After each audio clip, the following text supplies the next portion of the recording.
आप असेंबली में 176, 150, 180 लोगों को खरीद सकते हैं, 22 करोड़ आवाम को नहीं खरीद सकते, उनके दिलों को नहीं खरीद सकते। ये फैसला हम करेंगे। इलेक्शंस कराएं please. Thank you so much.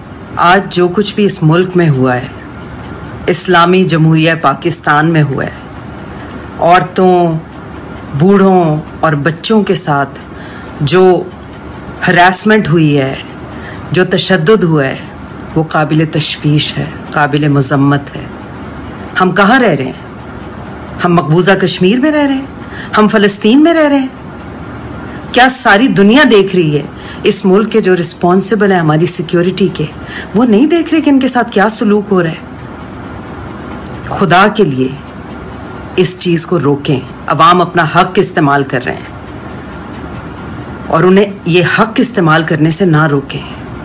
ये हर नेशन का हक है कि वो अपनी मर्जी का लीडर चुने through proper and fair elections.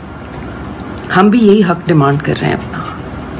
तो हमारे साथ ये सलूक होगा, इसका मतलब ये है कि कल को कोई भी मुजरिम इस मुल्क में दंदनाता फिरेगा और अवाम के लिए एक थ्रेट होगा और उसे नहीं पकड़ा जाएगा। सोचें।